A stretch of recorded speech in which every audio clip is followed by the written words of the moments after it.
Hi. It's music these days. I'm Michael Mandel from CUNY, and I'm introducing Eric Humphrey from Spotify. He is a research scientist there, and he wanted to give a shout out to Juan Bayo. He says that everything that he's accomplished is because of Juan.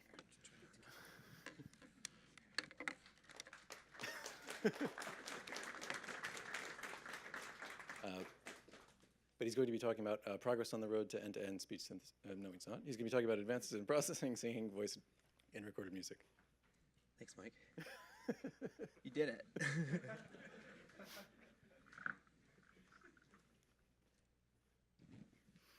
Okay.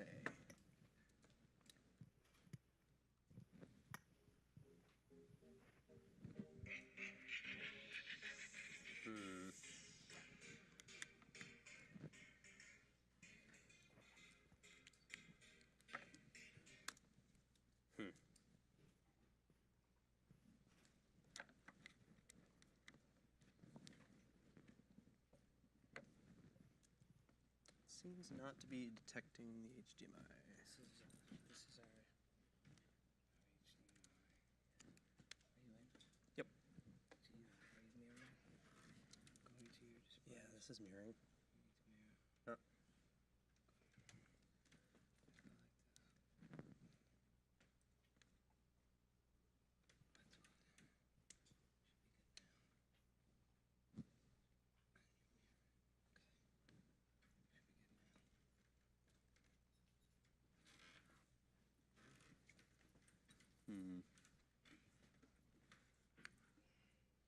Maybe I'll try the other adapter.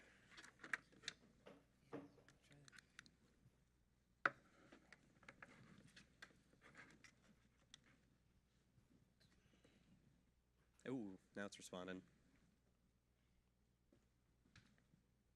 Yep. Sweet. Awesome. Thank you so much.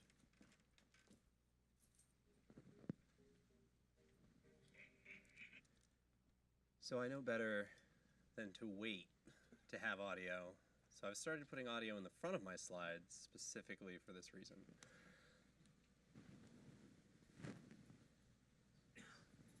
Is there audio coming out of the HDMI? Maybe? Ah, right. All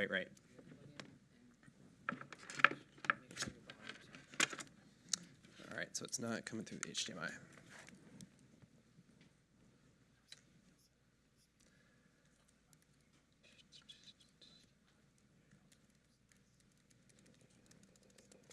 Okay. Great. Okay. Very dramatic intro. Thank you for your patience. My name is Eric Humphrey. I'm speaking to you today on behalf of the Music Intelligence, or MIQ team at Spotify. Here are many of our smiling faces.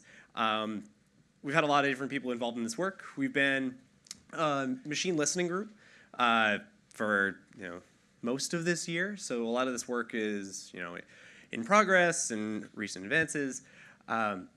But really, what we're about as a team is machine listening and trying to build algorithms to advance the state of art and understanding music, and particularly music signals, at scale.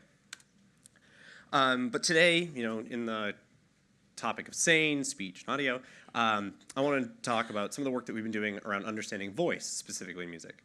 So it's interesting that music is a fundamentally human behavior, and it turns out that people really, really like and pay attention to singing.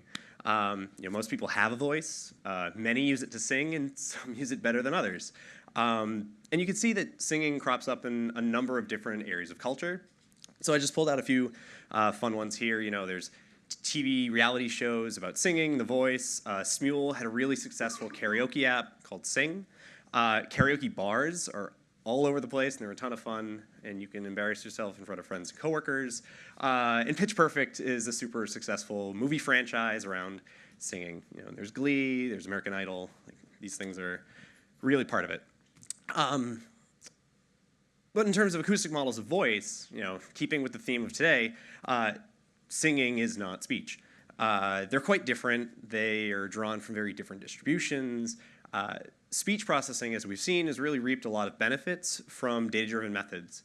ASR is pretty mainstream now. Like the Google Speech API is fantastic. Siri, Alexa, Home, all these things work really well. Aaron's with us today. Like cutting edge speech synthesis, text to speech is really getting really good.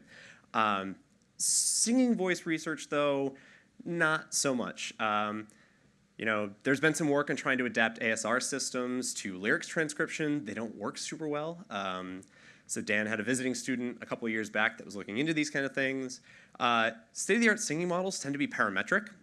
So here's a basic block diagram of Vocaloid, which is the singing synthesis model that Yamaha uses for the virtual singer that I have a picture of at the end.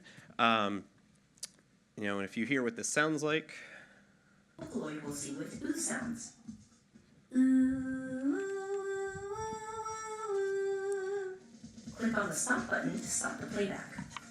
To enter the lyrics, start typing by double-clicking on the notes entered earlier. For each note, enter one word. If the word consists of multiple syllables, they will be distributed to the following notes automatically. Twinkle, twinkle, little star. Whoops. So one of the big things that kind of comes into this a little bit is, this happens in music a lot. Like we tend to be limited by a lack of data. A lot of recorded music, in particular good music, it's generally going to be mixed, and it's generally going to be controlled by copyright. So you can't necessarily share it as easy, and this has been a long lamented concern of those in music signal processing and related areas. We are not going to watch that again. But maybe there is data if we get clever. So in Spotify, you may, through the course of navigating the catalog, come across things that sound like this.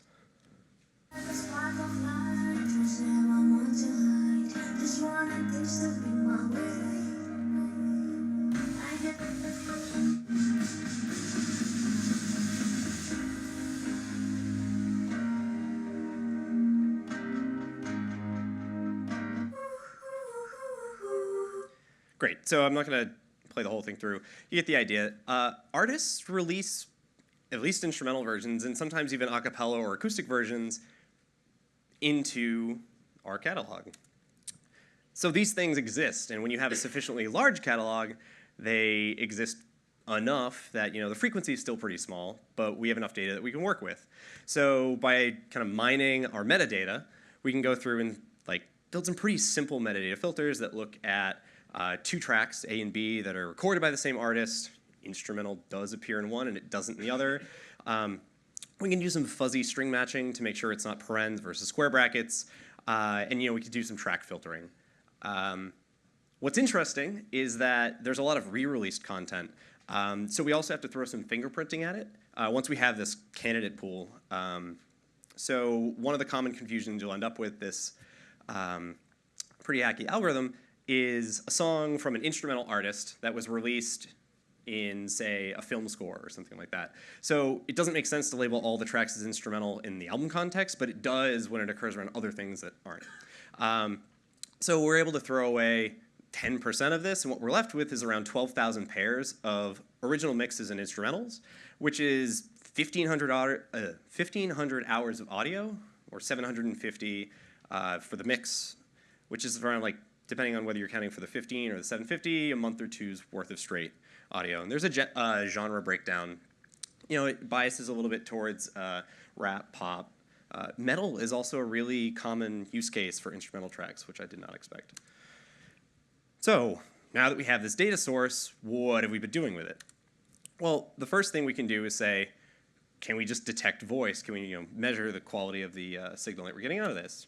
So for voice activity detection in an audio recording, you might try to say, where are the ranges in time that someone is singing? So given that in the top we have this is a constant Q spectrogram, doesn't really matter, the time frequency representation, but you can imagine saying, we're going to look at the mix, we'll look at the instrumental version, we're going to do some dynamic time warping with some kind of feature blurring in the middle, just to make sure we correct for phase offsets or any kind of mixing parameters. So once we've folded the two sequences together, we can compute the positive difference between the two, which gives us an estimate of what the vocals would have been. Then we do some Viterbi decoding, because we can treat this kind of like a likelihood of voice over time. This actually matters a little bit because you'll have a lot of noise or other artifacts. So by tracking approximately the fundamental P-in style, this gives us a slightly better contour. We can then take it, low-pass filter it. It gives us some dilations around offsets and onsets. And now we have this smooth density curve,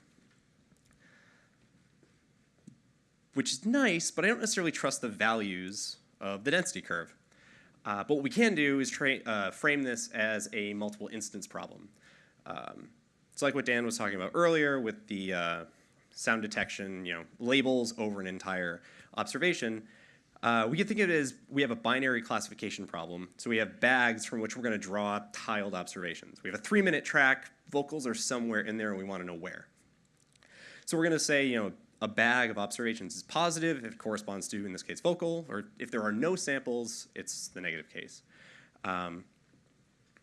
Traditionally, weak labeling in vocal activity detection takes this approach.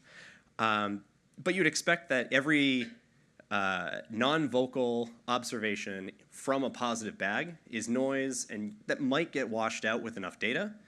But we want to kind of see what's going to happen there. So what we can actually do is use this density contour as a reweighting on the likelihood that we draw a frame from the bag. So out of all of our instrumental cases, we're going to say, uniform sampling, there's no voice there, great. For the positive instance, we're going to sample proportionally that contour, but we're going to throw in a couple hyperparameters, just kind of explore how this works. So you'll see there's a threshold tau. We have the epsilon exponent there. And what we're going to do is by compressing the contour, in the scenario where this is 0, you actually get the uniform case back. And then by moving that threshold up and down, you can kind of control this density signal to reweight so that we're not using the amplitudes of the density signal directly. So basic setup, nothing too crazy here. We're not really, in this instance, we're not super concerned with optimizing performance. We just want to know what we're getting out of this signal that we've got.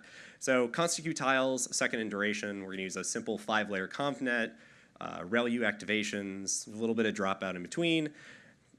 Your binary cross-entropy loss over a softmax output, SGD, small fixed learning rate, throw it in there for 12 to 20 hours.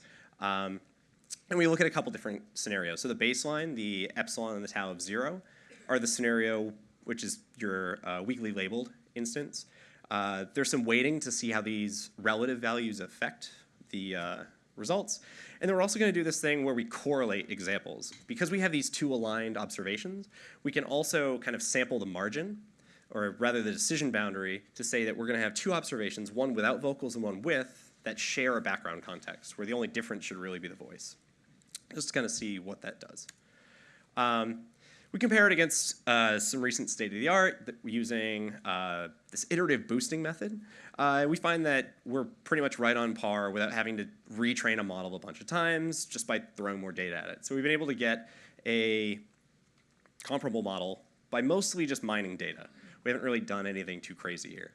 And we benchmark this on 2 small but common vocal activity detection data sets. So what do we really get out of this? Training with weak labels does actually get you that drop in performance that you expect.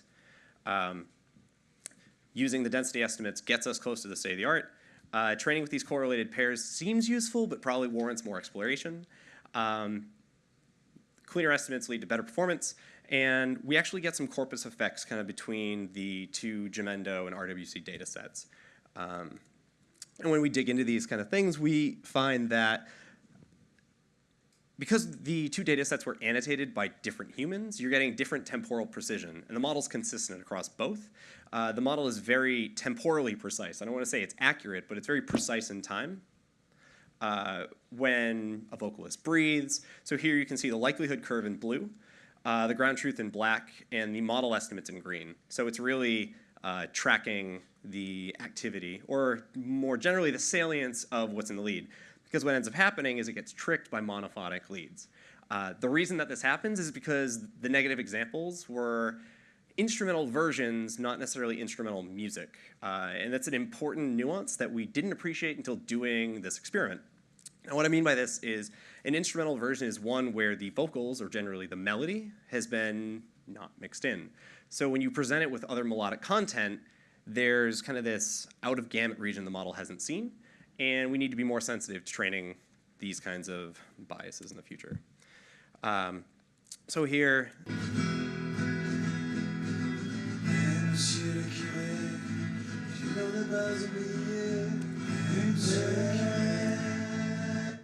okay, so what I was trying to do there was stop one vocal and play just the snippet, but that didn't go so well.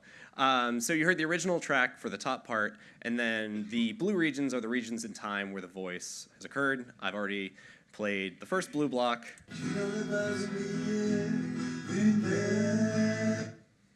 So, great, does the thing. So, like I mentioned, we learned a couple important things. One of the things we can get out of this is actually now leverage these machines to accelerate the labeling process to get more data for benchmarking. The data sets that are used, the RWC and Gemendo, there isn't a ton of melodic non-vocal content, and there's been some recent research in the MR community suggesting using instrumental content to detect false positives, but now that we have a model, we can map it over open source data sets and kind of get going with that. There's the bias that I mentioned. I won't dig into that because we get a lot to go through. And it'd be really interesting to kind of dig into where these false positives occur. And there's a really interesting correlation between, well, potential correlation between what we think of as melody and the role that singing voice plays in music. One of the things the model doesn't do is melodic lines that are, say, doubled, like multiple guitar notes, it won't catch, but monophonic sources it will. So it's picking up on these things that are voice-like, but not timbrally voice. And then different incremental evaluation approaches can be really interesting for iterating on this work. Okay, so that's nice. We can detect voice and music. It's not totally solved yet, but it's on the right track. But because we have these different versions, what about source separation? So source separation is the idea, as many of us are familiar, we could remove the vocalist, or we could isolate them. Or if you had different stems, as some other work was presented today, you could isolate different instruments. Because we only have voice, kind of, and the instrumental versions, we're going to focus on those two conditions right now. So deep learning works really well for source separation. MIT Tech Review articles mentioned that it may have solved the cocktail party effect. It's not entirely the case. We've seen some improvements recently, more all the time. One in particular is the Chimera model, which uses deep clustering, like what Jonathan was referring to earlier. At the time that we were doing this is kind of the state of the art in blind source separation for vocals and music. And it was great because the authors were really responsive to helping us get set up with outputs of their models so that we eventually will be able to compare to that. So super kudos to them for the collegial research. Okay, but really what's the holdup for source separation? It's always still about data. Most research on source separation is achieved with only a few hours of recorded audio, but also for source separation and really in the space of synthesizing content, metrics are a real problem. So SIR, SDR, SNR, or rather SAR in speech, source separation, sorry, they're kind of correlated with human perception, but they're not perfectly correlated with human perception. And then once kind of getting past these two hurdles, then we can start to look at the different models and architectures that can do these kind of things. So there are a couple common data sets used for source separation. We're looking at 5 hours, 4 hours, 2 hours. Can we just throw a ton of data at the problem and see some benefits? So what we're going to do here is assume a Fourier front end. So we're going to have complex sinusoidal bases, and we're going to focus on masking the magnitude coefficients and a time frequency representation. Yeah, you guys can see that it's cropped for me. So you can imagine having a mixed spectrum input. We're going to try to learn a mask on the scale of 0 to 1. It's continuous valued, and then we can do the element-wise product and hopefully get out just the magnitude coefficients of the source of interest. We do this here. adapting a UNet architecture. This is popularized in computer vision, in, I believe it was the Pix-to-Pix model. It follows a similar encoder-decoder path, with the primary difference being skip connections that concatenate the feature maps of a forward path with the feature maps of a reverse path, the decoder path. So I think it was described perfectly earlier today. So you can imagine if you have K feature maps on the encoder path and M on the decoder path, the input to that layer, say on this right-hand side, is K plus M. Here we focus on input patches of 10 seconds. We've varied that in a number of different empirical experiments. It doesn't seem to be super important, but you'll get better computational efficiency if that's smaller. We optimize the L1 loss between the output spectral coefficients and then the estimated vocal coefficients. I'm going to say a little bit more about that. Because initially we're focusing on mixes and instrumentals, we don't actually have the vocals in isolation, but we can approximate it by taking that positive difference between the two like we did to compute the residual signals in the previous work. And that's going to come back to bite us a little bit, but there's some interesting future work there. So we train one UNet for just the vocals and one UNet for the background sources. So do the skip connections really matter? The answer is yes. If we compare this against a baseline encoder-decoder network, on the bottom you'll see the mask that comes out tends to be pretty blurry. If you think about it intuitively, this kind of makes sense. You have a lot of information propagating through the network, through many layers. It's also going to kind of blur those things out over time. By concatenating, we're able to actually pass some of that fine-grained detail that survives back to the mask. So we apply the model by applying the UNet directly to the magnitude coefficients. We remap the phase directly. We don't do anything super clever, Wiener filtering or any kind of like phase estimation to kind of make sure. We just take the original, and then we can output the audio from there.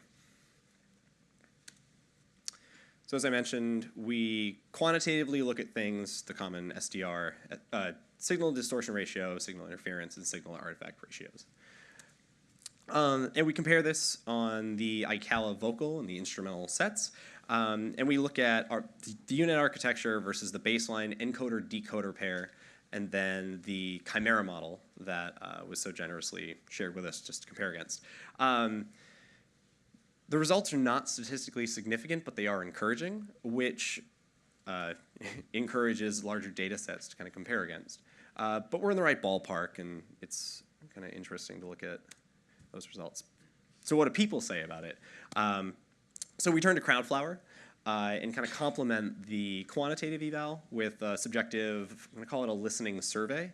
The way that Crowdflower works is if you build a job, you are able to present a subset of your questions to people, so you end up with a sparsely completed matrix. So around 100 contributors give us 1,500 ratings. We asked a number of different questions like this. We presented contributors with the reference and a randomized ordering of the baseline, the UNet, and the chimera models. So we asked two questions for both the voice and the instrumental. What is the quality of the sound that you get back, and how well isolated or removed our voice in these conditions? The isolated vocals are just very inconclusive. The error bars are wide. Everything is generally positive, but there isn't really anything that stands out. However, on the instrumental, things tend to look a little bit more encouraging, particularly over the baseline. But it's one of those things where with more data and kind of scaling this up, we're still not in the statistical significant range. With a larger N, we might be able to narrow these down and be able to trust these numbers a little bit more. But listening to some examples is also fun and another way to kind of head check. So it's not a music talk without some music.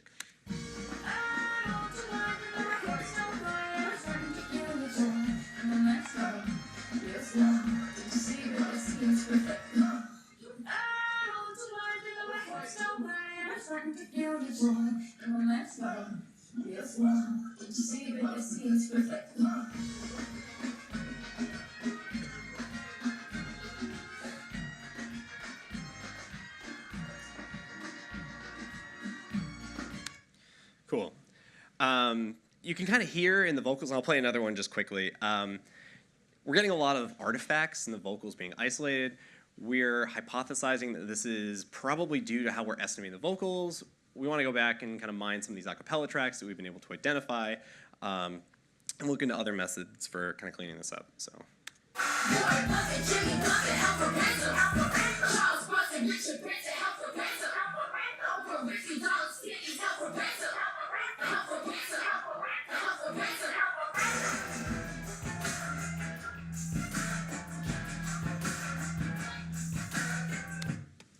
Great.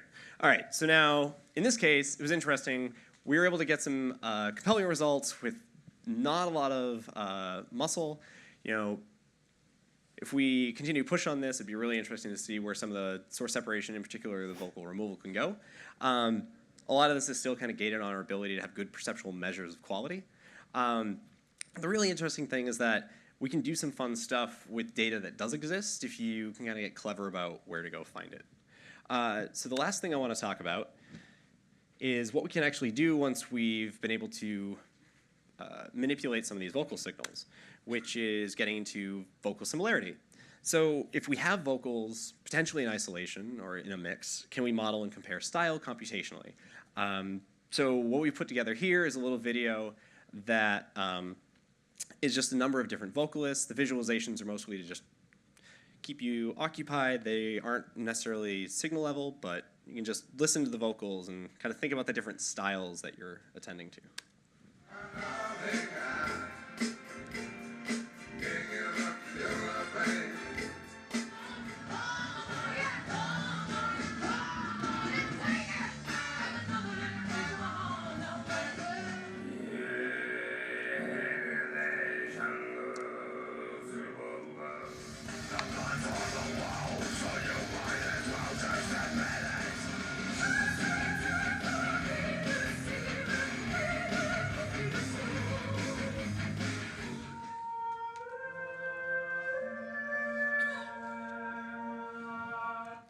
In the interest of time, I'm going to hop ahead. Singing voice is really diverse. It's a really amazing instrument with a lot of flexibility, which makes it a really compelling problem to kind of tackle. So right now, there are kind of three and a half things that we're going to think about. What are the representations of voice that we're going to consider when we're trying to model it? How do we go about building semantically meaningful embeddings that encode and capture style? And then how do we go about evaluating vocal style similarity? And as a bonus, what signals can we use to these ends? So we consider 5 different representations of the acoustic signal. So kind of as a baseline is the full mixture, so polyphonic music mixed together. We can then look at the source-separated vocals and also the source-separated backgrounds kind of as a control. And then there are 2 other, say, vocal engineered representations. One is the vocal fundamental frequency or pitch, and then the harmonic series, and the other one is just the vocals. And here is what each of those 5 representations kind of sound like to give you an idea of what information is preserved in each of those representations.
Okay, so through these 5 different representations, we can kind of see where some of that signal lies. What data are we going to use? First, we're going to focus on 10 genres that have kind of been curated by folks at Spotify. The underlying assumption here is that style and genre are sufficiently correlated for this task.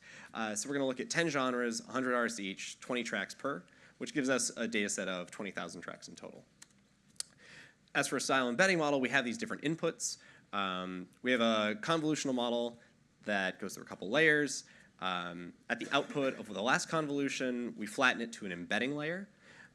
Notice that out of the convolution, we still have a dimension of time, so flattening it there preserves sequential ordering for some of these things that will factor into style. You expect that scoops or either before or after in pitch is going to be important. And then through the last layer, you do genre prediction.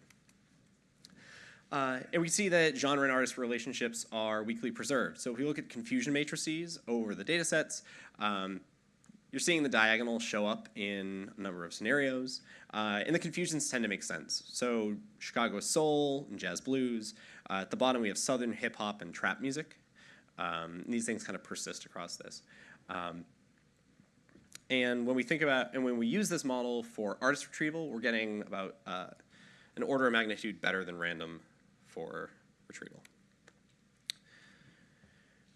But even through doing this, a good definition of similarity is still kind of elusive. We're looking at this objectively, so we can go back to Crowdflower.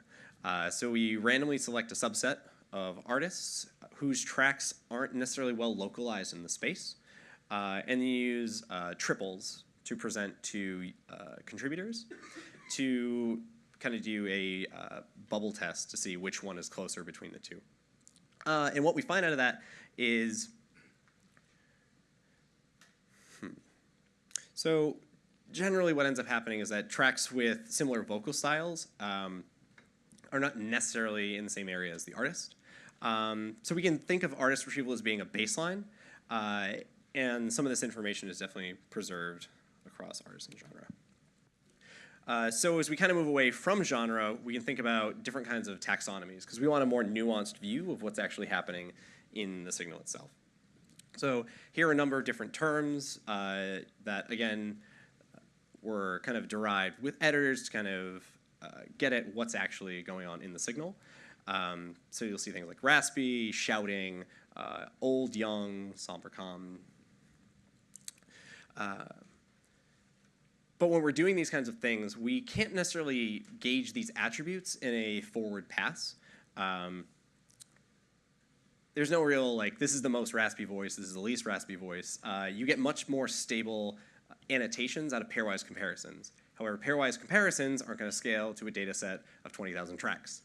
But we can kind of attack this through active learning and through an iterative approach for labeling based on kind of like cutting the ranked list. You can label the data in a fraction of the time. So in this one reading level instance from the paper we've cited here, they're able to get 90% accuracy by labeling 3% of their data. And we've seen similar kind of results on our side. So here you can identify the query we think will have the most expected information gain. We can kick that out to users. We get the answers back. We can re-rank what we think the most or least X attribute is, and then iterate through this process.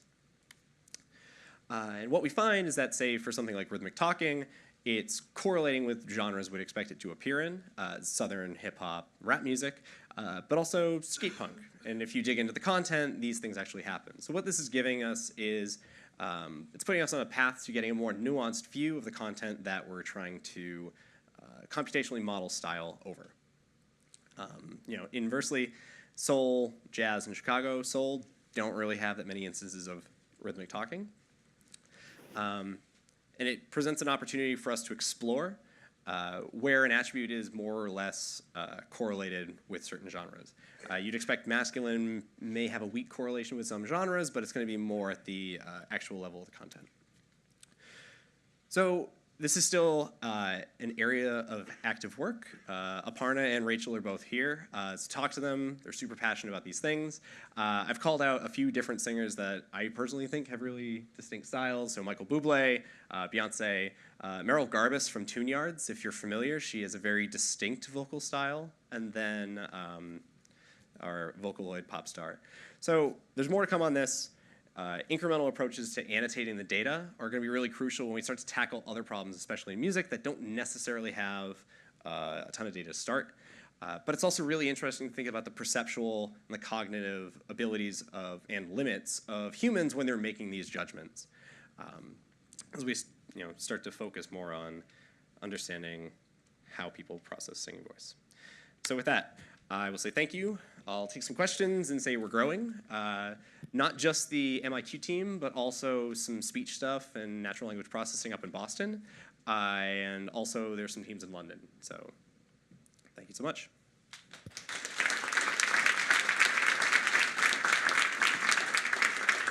Okay, time for questions. Hey, thanks for a good talk. I was just thinking that I would think that vocal syncopation would be highly correlated to similarity in singing style. Are you doing anything with like beat synchronous features or otherwise trying to capture some of the rhythmic characteristics in vocal? Not presently. It's really interesting. The embedding vectors themselves are computed over time windows. So some of that should be captured by the model as it's kind of building that composition of parts towards the embedding. There's some max pooling in there, so you're going to get a little bit of that blurring based on where things occur. But that's a really interesting thing that maybe like recurrent models might be able to capture better because they have that sensitivity to like that nonlinear phase drift that you kind of get for free with a max pooling. Mm-hmm. Okay, thanks.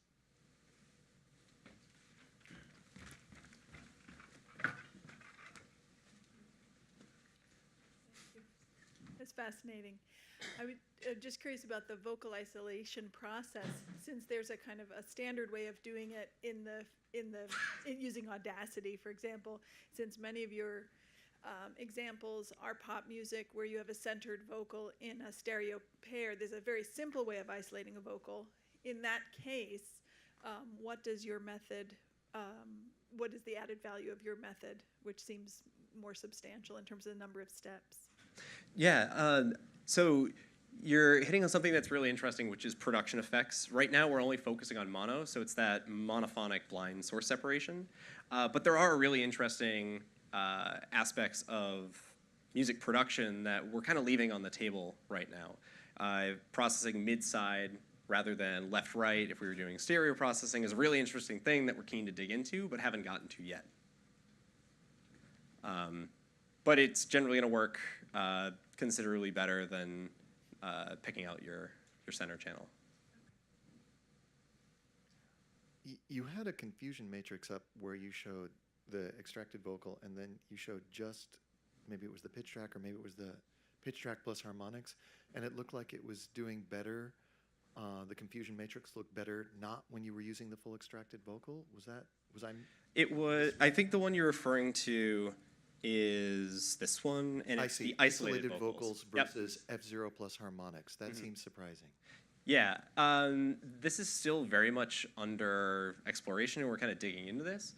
You could imagine hypothesizing like there is signal in music. We're using genre as proxy. We know that genre has a number of limitations or other things that are kind of tied up in that. So there may be things that the model's picking up on that are correlated better with genre than just the voice. It could be something like model capacity is capping out. We really have to dig in more to figure out what's going on in this. But that we're getting some positive results out of this is encouraging that it warrants more exploration. Other questions?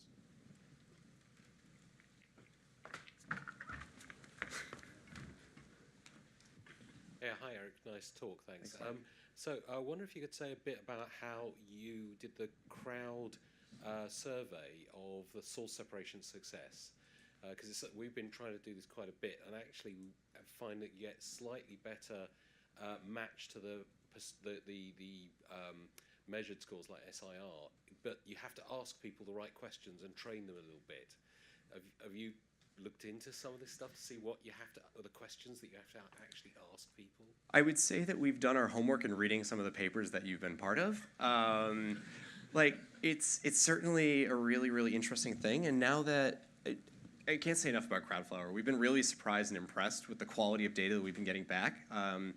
The contributors really take their ratings seriously, which makes it really interesting for us in areas where we're not necessarily trying to label data, but get subjective answers back where there isn't necessarily a control that we can ask. But using it for survey mode seems really promising.